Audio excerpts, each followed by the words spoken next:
Pagkatapos nitong blockbuster trade kung saan nakuha ng Converge si Calvin Abueva, susunod na nga ba dyan na magte-trade naman itong Converge dito sa San Miguel Beermen? Ang matunog daw ngayon na balita, gusto raw ng San Miguel ng isang point guard at ang pinagpipilian daw ay itong si Mikey Williams at si Alex Stockton na napabalita na ayaw nang i-trade nitong Converge. Pero malay natin magbago ng isip, depende kung sino i-offer ng SMB.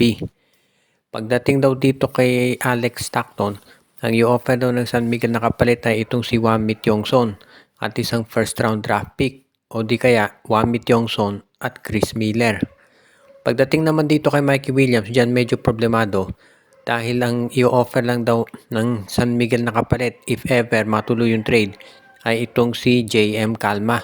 Ayaw daw magbigay ng San Miguel ng starter dahil walang guarantee naman na maglalaro si Mikey at ito'y 34 years old na rin.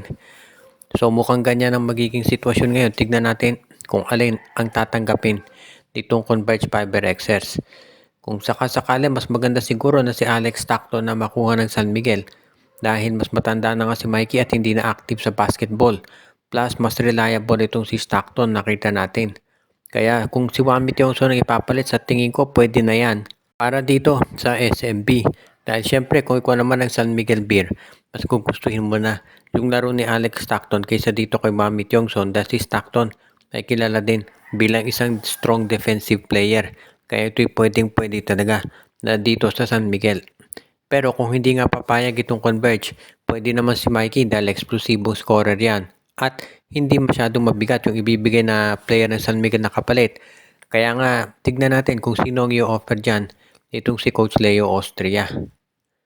Ang susunod naman na report, ito kaya si Greg Slaughter ay baka mapunta dito sa Rain or Shine Elasto Painters. Si Greg Slaughter sa ngayon ang balita nakikipag-usap dito sa Titan Ultra para sa posibleng pagbalik dito sa PBA. Pero hindi pa raw ito natitiyak at baka ang balita nga ito'y subukan kunin ng Rain or Shine Elasto Painters. Kung inyong maaalala, merong lumabas na artikulo sa Spin PH kamakailan lang na sinusubukan daw dati itong ROS na kunin to si Christian Stan Hardinger. Hindi nga lang natuloy dahil mukhang ayaw pa kawalan ng terra firma. Pero ngayon, ito raw si Greg Slaughter, ano kaya ang tsansa na ito'y maglaro dito sa Rain or Shine? Kung mapupunta si Greg Slaughter sa Rain or Shine, magkakaroon na sila ng isang malaking center, literally 7-footer, na po pwede na nilang pantapat dito kila Junmar Fajardo, Japet Aguilar at sa iba pang mga big men dito sa PBA. Kaya nga sa tingin ko, magiging isa to dito sa abangan ng marami talaga. Kaya sa tingin ko, magiging okay talaga to para dito sa Rain or Shine kung matuloy. At alam natin na medyo magkakaroon na ng tinatawag na parity o balance dito sa PBA kung sakasakali nga na makuha nila itong si Greg Slaughter. If ever na iyan ay mangyari, ganda yung sitwasyon para dito sa mga nabanggit na players. At alam naman natin na hindi biro yung ginagawang preparasyon nitong si Coach Yeng Yao para sa Commissioner's Cup. Siyempre kukuha sila dyan ng matangkad na import. No height limit eh. Pero pagdating ng Philippine Cup, problema na naman sila pagdating dito sa center. Kaya nga sa tingin ko, panahon na nga para subukan nilang kunin itong si Greg Slaughter. Wala namang mawawala dito sa ROS kung susubukan nilang kunin itong si Greg. Kaya sa tingin ko, pwede talaga na ito ang kanilang subukang i-acquire dito mula sa Rain or Shine Elasto, mula sa Titan Ultra. At kung magkakasundo, good move yan para kay Coach Yeng. Sa Barangay Ginebra naman ngayon, pinag-aaralan pa rin daw ni Coach Tim Cone kung sino-sino yung mga players na pwede niyang ma-acquire. Maraming mga trade options sa Ginebra at ang pinakamaganda raw nilang trade asset ngayon ay itong si Stephen Holt. Pero hindi pa natin natitiyak kung ito'y pakakawalan talaga ng Ginebra. Sa ngayon, mukhang hindi na ite-trade o off the table na itong si Scott. Of course, si Scottie Thompson obviously hindi na ite-trade. Plus itong si RJ Barrientos hindi rin niya ite-trade ng Ginebra. So, sa mga nagtatanong kung si Japet Aguilar ite-trade, sa tingin ko hindi na. Kahit na hindi na katulad nung dati ang laro nito, hindi pa rin yan pakakawalan ng Ginebra dahil syempre iba na yung matangkad at mahirap kumuha ng player ng ganyang level pa rin dito sa PBA. Kaya mukhang pwede talaga na ang mangyari ngayon dito sa Barangay Ginebra if meron silang ite-trade ay itong si Stephen Holt o kaya ito si Jeremiah Gray. Depende pa rin kasi yan doon sa pwedeng mangyari dahil ang Ginebra ngayon, ang gusto talaga nilang makuha ay isang big man Pero mukhang mahirap ma-acquire yan dahil syempre yung mga teams ngayon medyo alangan na mag-trade ng mga players dahil nakita nila kung gaano ka-dominante si Fajardo dito sa finals sa TNT. Kaya nga hindi sila talaga magre-release ng big man. Kaya nga mukhang ang mangyayari ngayon na itong Barangay Ginebra kung kukuha ng center ay magagaling dito sa draft. Ma-trade itong si Stephen Holt. Malamang ang mangyari dito, iyan ang magiging kapalit niyan ay yung tinatawag natin na mga scorers o shooters. Yan ang kukunin naman na kapalit nitong Barangay Ginebra. So tignan natin kung matutuloy nga yung ganitong klaseng sabihin nating diskusyon at usapan.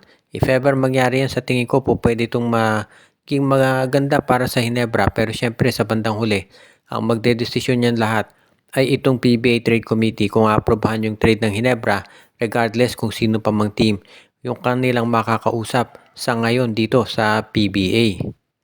At ang isa pang balita natin ay ito nga bang Phoenix Fuel Masters ngayon ay posibleng kausapin ng TNT para kunin si Kai Balungay. Dahil natalo na naman sa finals itong TNT sa San Miguel, maraming fans ang nagtatanong kung ibig sabihin ba nito ay gagawa ng move ang tropa para makipag-trade. Dahil syempre, alam naman natin na hindi masaya itong TNT dito sa nangyari na natalo na naman sila dito sa kanilang ka-rival, corporate rival na San Miguel Beermen. Kung itong Barangay Ginebra suki na ng TNT, ito namang San Miguel suki na itong tropang 5G. So, kinakailangan talaga na gumawa na rin ng paraan itong TNT para itong sitwasyon na to ay mabago. So, tignan natin kung sino yung kukunin ngayon na itong tropang 5G na pwedeng ipalit nila para dito kay Kai Balungay. Dahil syempre bilang yan yung tinatawag na parang franchise player na rin nitong Phoenix Fuel Master. So, hindi nila yan pakakawalan ng ganun-ganun na lamang. So, kung sakasakali nga na magkaroon ng trade dito, ang mangyayari dyan ay ibibigay talaga nitong TNT. Dapat isang quality player, baka si Henry Galinato o kaya itong si Poy Eram. Hindi magiging madali para kay Coach Chot Reyes na mag-trade ng ganyan dahil ginagamit nila talaga yung mga nabanggit na player. Sabi nga nila, no choice ka. Kung talagang gusto mo makuha si Kai Balungay, kinakailangan din mo rin syempre na magpakawala ng mga tinatawag ng mga quality players dahil syempre hindi naman yan basta-basta ibibigay ni Charles Chu. Lalo na alam natin na bilang bagong coach ng Phoenix, ang gusto ng management sa kanya ay dalhin ito sa playoffs. So kung sakasakali nga na if ever magkaroon ng trade itong Phoenix sa Titan Ultra at involved dyan si Kai Balungay, asahan ninyo na malaking player din ng TNT ang ibibigay nila para matuloy na ito dahil syempre hindi naman yan basta-basta na lamang na magkakaroon ng bagong adjustment.